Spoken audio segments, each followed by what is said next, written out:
Speaker ने यह फैसला, विधानसभा अध्यक्ष वासुदेव देवनानी ने कानूनी सलाह के आधार पर यह फैसला लिया है। गौरतलब है कि इससे पहले साल 2016 में विधायक बीएल खुशवाहा की सदस्यता जेल जाने के कारण रद्द हुई थी। ये रिपोर्ट देखिए।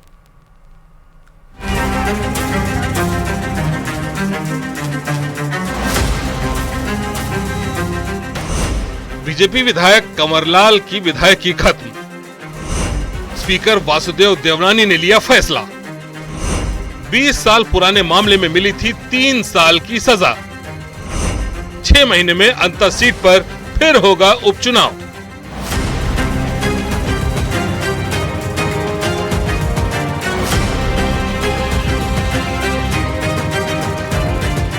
इक्कीस मई को कंवरलाल मीणा ने झालावाड़ के एसीजेएम कोर्ट में सरेंडर किया और उसके 2 दिन बाद कानून के जानकारों से सलाह लेते हुए कंवरलाल मीणा को बर्खास्त कर दिया गया।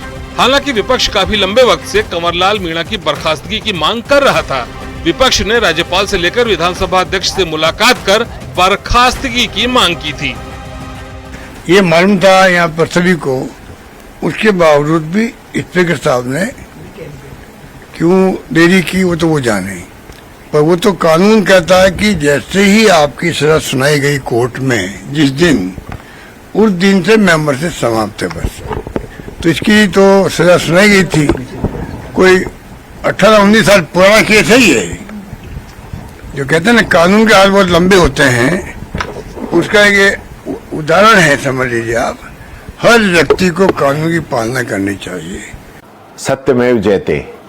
आज सत्य की जीत हुई है, संविधान की जीत हुई है। जिस संविधान की पालना पहले ही दिन हो जानी चाहिए थी, उस संविधान की पालना करते करते 23 दिन इन लोगों ने लगा दिए और आज अंततः सत्य की जीत हुई, संविधान की जीत हुई और कांग्रेस पार्टी का जो मुख्य उद्देश्य है उस चीज की जीत हुई। आज कांग्रेस चाहती है कि देश के अंदर संविधान का, कानून का राज रहे, लेकिन यहां जिस प्रकार से राजस्थान के अंदर कंवरलाल मीणा विधायक की सदस्यता खत्म करने के लिए जिस प्रकार से इस पूरे मामले को डिले किया गया, सदस्यता निरस्त करने के लिए फाइल को बार बार घुमाया गया, वो देखने लायक था। दरअसल तत्कालीन एसडीएम पर पिस्तौल तानने के 20 साल पुराने मामले में 3 साल की सजा होने के चलते उनकी सदस्यता खत्म हुई है। लोक प्रतिनिधित्व अधिनियम 1951 की धारा 8/3 के मुताबिक 2 साल से ज्यादा की सजा होने पर प्रतिनिधि की लोकसभा या फिर विधानसभा की सदस्यता खत्म हो जाती है। कंवरलाल मीणा की सदस्यता रद्द होते ही विधानसभा में एक बार फिर सदस्यों की संख्या 199 रह गई है। ऐसे में अब 6 महीने के अंदर फिर इस सीट पर चुनाव होगा। इस मामले में मैंने पहले भी कहा था कि एजी से राय ली जा रही है। एजी विधानसभा का पदेन कानूनी मामलों के अंदर सदस्य होता है। उसे सदन में बुला करके भी कानूनी राय ली जाती रही है। उसके तहत उन्होंने एजी को रेफर किया और जैसे ही एजी की मेरे पास रिपोर्ट आई, उसके 15-20 मिनट बाद ही आज प्रातःकाल 10:30 पर यह निर्णय फाइल पे ले लिया और हमने तत्काल उसका बुलेटिन भी जारी कर दिया। आइए अब आपको वो मामला बताते हैं जिसके चलते उनका सियासी करियर खत्म हुआ। मामला 3 फरवरी 2005 का है, जब कंवरलाल मीणा ने उप सरपंच के चुनाव में पुनर्मतदान की मांग की थी। इतना ही नहीं, गुस्से में तत्कालीन एसडीएम रामनिवास मेहता पर पिस्तौल तानी थी। कंवरलाल पर एसडीएम को जान से मारने की धमकी देने, सरकारी काम में बाधा डालने, विभागीय फोटोग्राफर का कैमरा तोड़ने और जलाने की कोशिश करने का भी आरोप लगा। निचली अदालत ने 14 दिसंबर 2020 को कंवरलाल मीणा को दोषी मानते हुए 3 साल की सजा और 25,000 रुपए का जुर्माना लगाया था। कंवरलाल मीणा ने फैसले के खिलाफ हाईकोर्ट में अपील की, लेकिन 1 मई 2025 को कोर्ट ने उनकी सजा को बरकरार रखा और उन्हें तत्काल सरेंडर करने का आदेश दिया। इसके बाद मीणा ने सुप्रीम कोर्ट में विशेष अनुमति याचिका दायर की। सुप्रीम कोर्ट ने 7 मई 2025 को उनकी याचिका खारिज करते हुए उन्हें 2 सप्ताह के भीतर ट्रायल कोर्ट के सामने आत्मसमर्पण करने का निर्देश दिया, जिसके बाद 21 मई 2025 को कंवरलाल मीणा ने सरेंडर कर दिया। साल 2003 में कंवरलाल मीणा ने खानपुर से निर्दलीय प्रत्याशी के तौर पर पहला चुनाव लड़ा, लेकिन हार का सामना करना पड़ा। 2005 में अकलेरा से पार्षद पद का चुनाव लड़ा, हार मिली। 2013 में मनोहर थाना विधानसभा से बीजेपी के टिकट पर जीत के बाद विधायक बने। 2018 में उनका टिकट काट दिया गया, वो चुनाव नहीं लड़ पाए। 2023 में उन्हें अंता विधानसभा सीट से बीजेपी ने फिर टिकट दिया और वो चुनाव जीत गए, लेकिन अब बर्खास्त किए जा चुके हैं। न्यूज़ 18 राजस्थान के लिए सुधीर कुमार शर्मा की रिपोर्ट।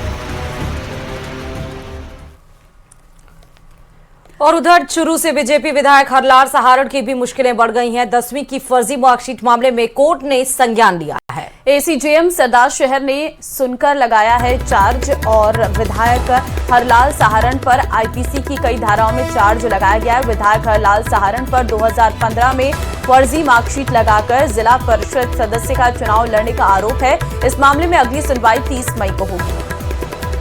तो फर्जी मार्कशीट लगाकर चुनाव लड़ने का आरोप, चूरू विधायक हरलाल सहारण की मुश्किलें बढ़ रही हैं। 30 मई को मामले में अगली सुनवाई होने वाली है। इसके पहले आपने देखा कंवरलाल मीणा को कितना जोर का झटका लगा। एक तो वो जेल के बैरक के पीछे और उसके बाद उनकी विधायकी भी रद्द की गई और अब चूरू से विधायक हरलाल सहारण की लगातार मुश्किलें बढ़ती जा रही हैं। फर्जी मार्कशीट मामले में कोर्ट ने संज्ञान लिया है और 10वीं की फर्जी मार्कशीट मामले में कोर्ट ने संज्ञान लेते हुए उन्हें एक बहुत बड़ा झटका दिया है। इस वक्त की बड़ी खबर ये आपको दिखा रहे हैं चूरू से विधायक हरलाल सहारण की किस तरह से मुश्किलें बढ़ रही हैं।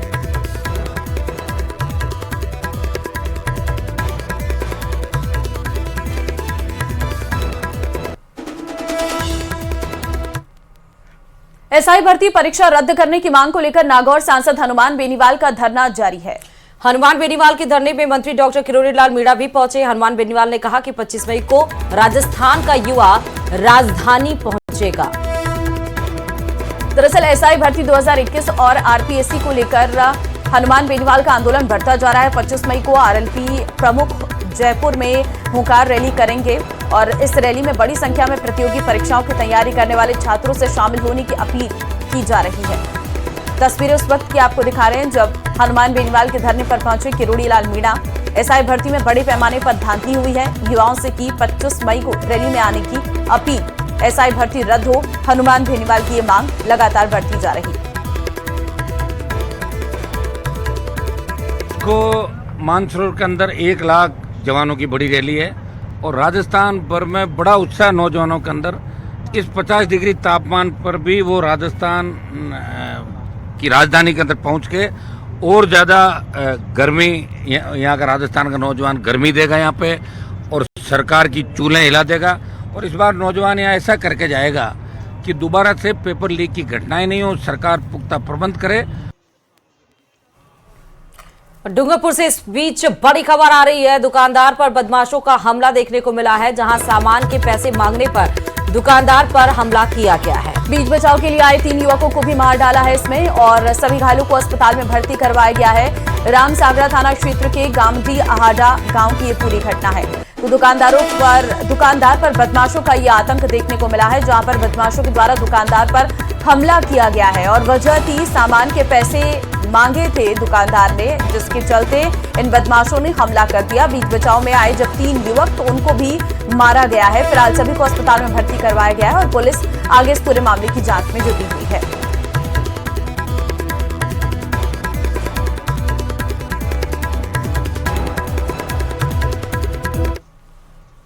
प्रदेश के सबसे बड़े और सबसे प्रतिष्ठित सवाई मानसिंह अस्पताल में गलत खून चढ़ाए जाने के शुक्रवार को फिर एक गर्भवती महिला की मौत हो गई।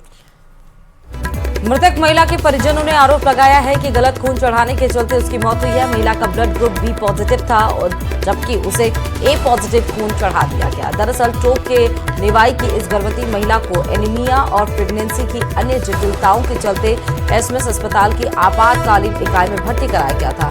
डॉक्टर्स के मुताबिक महिला ऑक्सीजन सपोर्ट पर थी और वो 5 महीने की गर्भवती थी, लेकिन शिशु की हार्ट बीट नहीं आने के चलते महिला की इमरजेंसी डिलीवरी कराई गई। हीमोग्लोबिन का स्तर नीचे आने पर महिला को ब्लड चढ़ाने की इमरजेंसी पैदा हुई। फिलहाल एसएमएस अस्पताल ने इस मामले की जांच के लिए 3 वरिष्ठ डॉक्टर्स की कमेटी गठित की है। वो हमारा चिकित्सा महाविद्यालय का प्रशासन है, प्रिंसिपल साहब और स्टूडेंट साहब बहुत ही गंभीर रूप से चिंतित हैं कि इस तरह कोई घटना हुई है और उन्होंने एक उच्च स्तरीय जो है एडिशनल प्रिंसिपल साहब की उसमें गठित की है। डॉक्टर राकेश जैन एक सीनियर प्लास्टिक सर्जन हैं, एडिशनल प्रिंसिपल भी हैं, उनके साथ में PhD medicine doctor Mahendra Agarwal और इम्यूनोहेमेटोलॉजी ट्रांसफ्यूजन के जो HOD हैं डॉक्टर आर्य, इन तीनों की कमेटी बनाएगी और इनको निर्देशित किया है कि सोमवार तक ये अपनी रिपोर्ट प्रस्तुत करेंगे। और इधर राजस्थान राजकुमार रोत ने कहा कि पार्टी की लोकप्रियता से घबराकर राजनीति षड्यंत्र रचे जा रहे हैं, क्योंकि बांसवाड़ा, डूंगरपुर, प्रतापगढ़ और उदयपुर जिलों में पार्टी तेजी से उभर रही है, जिससे विरोधी परेशान हैं। और सांसद ने आरोप लगाया है कि जयकृष्ण पटेल को फंसाने की योजना आगामी जिला परिषद चुनाव को देखते हुए बनाई गई है। विधायक के खिलाफ लंबे समय से साजिशें रची जा रही थी और ये सारा जो षड्यंत्र जिस तरीके से हुआ, आप सबकी जानकारी में होगा कि 2 क्वेश्चन लगे थे। जिस तरह से एसीबी ने कार्रवाई की, पार्टी का शुरुआत से रहा है, मैंने खुद ने हमारे पार्टी के पदाधिकारी सबने स्टेटमेंट दिए हैं। एसीबी की कार्रवाई हुई है, विधायक गलत है, एसीबी कोर्ट तय करेगा और एसीबी हमारी पार्टी की तरफ से भी एक्शन लिया जाएगा।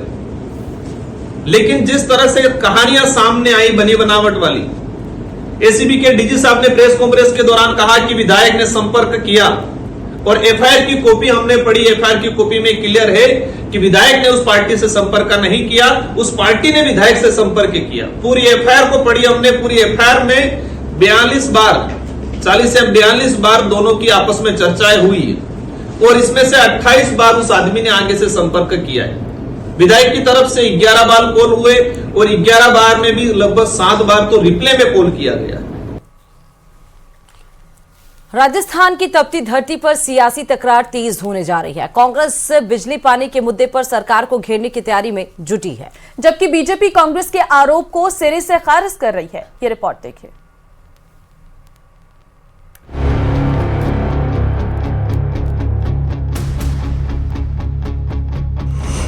बिजली पानी पर कांग्रेस हुई हमलावर।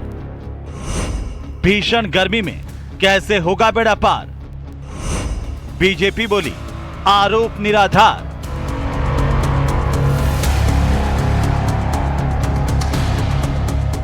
जब आसमान से आग बरस रही हो तब पानी से ही राहत की उम्मीद रहती है, लेकिन क्या हो जब जनता को पानी भी मयस्सर नहीं हो? हद तो यह है कि भीषण गर्मी में बिजली भी लुका छिपी का खेल खेल रही है। बिजली पानी के मुद्दे पर कांग्रेस ने प्रदेश की सरकार के खिलाफ मोर्चा खोल दिया है। राजस्थान में गर्मी अपने विकराल रूप को दिखाने में कोई कसर नहीं छोड़ रही है, लेकिन राजस्थान की सियासत इस गर्मी के हिसाब से अपनी करवट बदलती हुई नजर आ रही है। राजस्थान में कांग्रेस गर्मी के मद्देनजर बिजली और पानी के मुद्दे पर सरकार को घेरने की तैयारी कर रही है। पूर्व मुख्यमंत्री अशोक गहलोत ने श्री गंगानगर और आसपास के क्षेत्रों के विधायकों, सांसदों से विशेष बैठक कर सरकार की कार्यप्रणाली पर गंभीर सवाल उठाए। पानी और बिजली भी कई जिलों के अंदर बहुत भयंकर स्थिति है। मैं इनको 2 महीने पहले से आगाह कर रहा हूँ कि इस बार गर्मी ज़्यादा पड़ेगी प्रदेश के अंदर और लोग त्राई करेंगे पीने के पानी को लेकर के। बिजली का संकट भी कई जगह है। पीसीसी चीफ गोविंद सिंह डोटासरा ने प्रदेश के जिम्मेदार अधिकारियों पर फील्ड में नहीं उतरने का आरोप लगाया। मुझे पता लगा है कि राजस्थान की विधानसभा की कमेटियों में जब अधिकारियों को बुलाया जाता है तो वो कहते हैं हमें तो रोजाना मुख्यमंत्री घेर के बैठा लेता है और 6-6 घंटे बैठा करके फोटो खिंचवाता रहता है, हम नहीं आ सकते क्योंकि हमारा मुख्यमंत्री हमारा तबादला कर देगा। यानी वहां भी संवैधानिक संस्थाओं का, कमेटियों का मखौल उड़ाया जा रहा है। डोटासरा ने यह भी आरोप लगाया कि प्रशासनिक लापरवाही के चलते बिजली पानी की आपूर्ति चरमराई हुई है, जबकि पूर्व मंत्री प्रताप सिंह खाचरियावास ने चेतावनी दी कि अगर हालात नहीं सुधरे तो जल भवन पर मटका फोड़ आंदोलन किया जाएगा और जनता की आवाज को मजबूती से उठाया जाएगा। मैं तो पूछ रहा हूं कि हर घर नल का दावा करने वाली भाजपा की केंद्र और राजस्थान सरकार को बताना चाहिए, हर घर नल है तो फिर जल कहाँ है? पानी तो है ही नहीं। आपकी आंख का पानी मर गया, पानी दिखाई नहीं दे रहा। हाईकोर्ट ने कहा कि गर्मी से लोगों को मरने के लिए नहीं छोड़ सकते। जयपुर के हालात बहुत खराब है, मुख्यमंत्री और मंत्रियों के घरों में 24 घंटे पानी आ सकता है। लेकिन जयपुर की जनता तो पानी को तरस रही है, तब तरस रही है जब बिशनपुर में पानी भरा पड़ा है। कांग्रेस का दावा है कि राज्य सरकार सिर्फ प्रचार में व्यस्त है, जबकि जनता बुनियादी जरूरतों के लिए भी संघर्ष कर रही है। लेकिन बीजेपी कांग्रेस के आरोपों को पूरी तरह नकार रही है। किसी प्रकार का फॉल्ट नहीं है, किसी प्रकार की बिजली की शॉर्टेज नहीं है, किसी प्रकार की पानी की शॉर्टेज नहीं है और लगातार बिजली विभाग और जलदाय विभाग जनता की सेवा के लिए सजग और 24 घंटे तत्पर है। प्रदेश में पहले से ही चल रहे संविधान बचाओ आंदोलन के समानांतर अब कांग्रेस बिजली पानी जैसे मूलभूत मुद्दों को लेकर सरकार को घेरेगी। आने वाले दिनों में ये मुद्दा राजस्थान की राजनीति में और तपिश ला सकता है। कांग्रेस अपने क्षेत्रीय विधायकों से, प्रतिनिधियों से, पदाधिकारियों से संवाद करके इस मामले में जनता तक अपनी बात पहुंचाने और आवाज को मजबूती से उठाने के ऊपर जोर दे रही है, ताकि प्रदेश में बिजली पानी के मुद्दे को सही तरीके से भुनाया जा सके। देखना यह होगा कितना असर जनता के दिमाग पर कांग्रेस की इस तैयारी का पड़ता है। कैमरा पर्सन अविनाश के साथ में अरबाज अहमद, न्यूज़ 18 के लिए जयपुर से। चलिए आगे बढ़ते हैं, बड़ी खबर आपको देंगे। सांसदों के डेलीगेशन के 2 ग्रुप देर रात विदेश रवाना हो गए। कांग्रेस सांसद शशि थरूर और बीजेपी सांसद बैजयंत पांडा के नेतृत्व वाले सांसदों का ग्रुप देर रात रवाना हो गया है। शशि थरूर का ग्रुप अमेरिका के बाद पनामा, ब्राजील और कोलंबिया और गुयाना जाएगा। तो वहीं बैजयंत पांडा का ग्रुप सऊदी अरब के बाद कुवैत, बहरीन और अल्जीरिया जाएगा और इसके साथ ही बचे 2 ग्रुप भी आज विदेश रवाना हो जाएंगे। ये ग्रुप दुनिया में पाकिस्तान के नापाक चेहरे को बेनकाब करेंगे। इससे पहले 3 और ग्रुप जापान, यूएई और रूस पहुंच चुके हैं और वहां सरकार के प्रतिनिधि और अलग अलग ग्रुप से मिल रहे हैं। आज रवाना होने वाले ग्रुप को कल ही विदेश सचिव विक्रम मिस्त्री ने संसद भवन में ब्रीफ किया था। अन्य 2 ग्रुप जो आज रवाना होगा उसका नेतृत्व रविशंकर प्रसाद और सुप्रिया सुले कर रही हैं। तो ऑपरेशन सिंदूर पर एक तो सांसदों का डेलीगेशन तैयार हुआ है, जिसमें 59 सदस्य शामिल हैं 7 प्रतिनिधि मंडलों में, जिसमें 2 डेलीगेशन रवाना कर दिया गया है। शशि थरूर और पांड्या का ग्रुप, जहां पर वो जाएंगे अलग अलग देशों में और ऑपरेशन सिंदूर के तहत भारत ने किस तरह से पाकिस्तान को धूल चटाया, इसके बारे में पूरी ब्रीफिंग दी जाएगी। जब यूएसए पहुंचेंगे हम बात करेंगे उन लोगों से। देखिए, ऐसे मामलों में आपको मालूम है कि सरकार ने तो उनकी पोजीशन काफी स्पष्ट किए हैं। हमारे स्पोक्समैन मिनिस्ट्री के और हमारे फॉरेन सेक्रेटरी साहब भी सीधे लोगों को बताएं कैसे हुआ और क्या हुआ। तो मेरे ख्याल में यही खबर है, हमारे तरफ से यही संदेश होगा। लेकिन हम वहां जा रहे हैं लोगों को समझाने के लिए कि हमारा अनुभव क्या था और हमने जो किया क्यों किया और भविष्य में हमारी एटीट्यूड क्यों ऐसे होंगे। तो ये मेरे ख्याल में अलग बात है।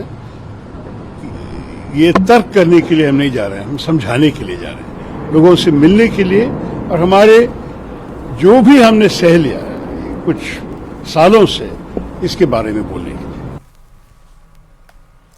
और इसी के साथ ही इस बुलेटिन में फिलहाल अभी के लिए